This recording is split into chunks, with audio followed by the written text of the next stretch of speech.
हम उपस्थित हैं झारखंड के चतरा ज़िले में और यहाँ पर आप देख रहे हैं बड़ी बड़ी जो हैं चट्टानें हैं, पहाड़ हैं, पर्वत हैं और झाड़ियाँ हैं।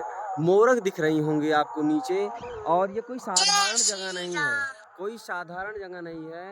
ये जो है एक अपने आप में बहुत बड़ी चीज़ है। यहाँ पर आप देख रहे होंगे एक पुल है, छोटा सा पुल गया है और इस पुल के नीचे सतयुग द्वापर में भगवान जब श्री राम अवतार लिए थे उस समय आप सभी को पता होगा, पुराणों में आपने पढ़ा होगा, जाना होगा, ये नदी बहती थी। ये नदी है, इस नदी का नाम है फाल्गु नदी। और यहाँ भी आप देख रहे हैं मोरंग है, लेकिन इस नदी में यदि हम थोड़ा सा गड्ढा करेंगे तो इस नदी में जो है तुरंत जल निकलेगा, तुरंत जल प्राप्त होगा। लेकिन हमारे पास ऐसा कोई औजार नहीं है, कोई फावड़ा नहीं है जिससे हम आपको दिखा सकें। लेकिन अभी कल ही जो है यहाँ पर जेसीबी लगी थी और हम अपने भैया को बोलेंगे कि दिखाएं उनको कि जेसीबी द्वारा जैसे ही यहाँ पर खनाई हुई उसके कुछ ही मिनट क्या कम है सेकंड के बाद जो है यहाँ पर कलकल धारा करती हुई वहाँ से आप देख सकते हैं जल बहता हुआ यहाँ तक आया हुआ है। और ऐसे ही कुछ दिन तक रहेगा और पुनः जो है ये अपने आप सूख जाता है। तो यहाँ पर आप जो खड़े हुए हैं ये यहाँ पर जो है अपने आप में बहुत बड़ा स्थान है, बहुत बड़ी जगह झारखंड है ये। और ये नदी जो है गया से होते हुए झारखंड जाती है और इस नदी को जो है पहुँच करके वहाँ पर सभी लोग गया जी में बालू का पिंड प्रदान करते हैं। क्योंकि भगवान श्री राम अपने पिता श्री दशरथ जी को जब पिंडदान प्रदान करने के लिए गए तो वहाँ पर फाल्गु नदी उस समय बह रही थी। लेकिन भगवान श्री राम कुछ पूजन सामग्री लेने के लिए कहीं बाहर गए और उसी समय जो है दशरथ जी प्रकट होकर के माँ जानकी से उन्होंने कहा कि जो है आप मुझे पिंड प्रदान कराइए, मुझे भूख लगी है।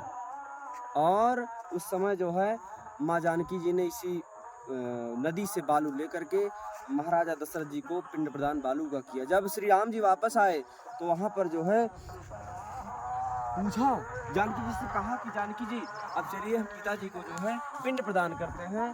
तो जानकी जी ने कहा कि हमने तो पिताजी प्रकट हुए थे, उन्होंने बताया मुझे भूख लगी है, आप मुझे जो है कुछ खिलाइए। तो मैंने इसी बालू का पिंड बना करके, यही बालू है वो, इसी बालू से भगवान श्री माँ जानकी जी ने श्री दशरथ जी को पिंड प्रदान किया था।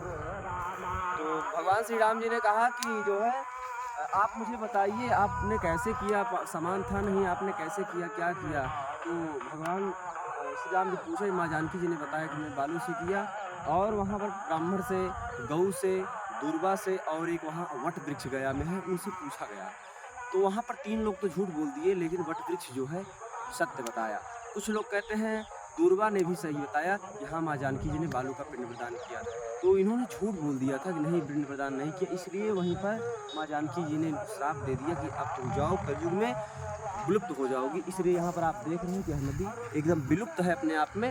लेकिन इधर आप हमारे राइट साइड देखेंगे तो यहाँ पर एकदम निर्मल जल आपको नज़दीक से आकर के दिखाएंगे, इस तरीके से यहाँ पर जल बह रहा है। और कलयुग में जो है माँ जानकी जी ने लोगों को कहा था कि जाओ आप जा करके कलयुग में निष्ठा खाओगे। वही स्थिति आप देख पा रहे होंगे, कहीं ना कहीं गौ की दुर्दशा हो रही है, नदी की दुर्दशा आप देख रहे हैं स्वयं। और ये फाल्गु नदी का जल सुंदर जल है, कोई गंदगी नहीं, कोई मिट्टी नहीं, इसमें सब बालू ही बालू है और निर्मल जल है।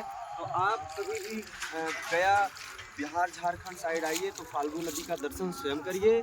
और मैं आपको यहाँ पर इसलिए दिखा पा रहा हूँ क्योंकि हम यहाँ पर झारखंड में आए हैं, चतरा जिला में श्री हनुमत महायज्ञ 3 दिवस का यहाँ पर कार्यक्रम चल रहा है। आज द्वितीय दिवस की सायंकाल है बेला और हम सोचे कि आपको भी दर्शन कराएं और यहाँ पर हम लोग आकर के आपको सब कुछ दिखा पाए।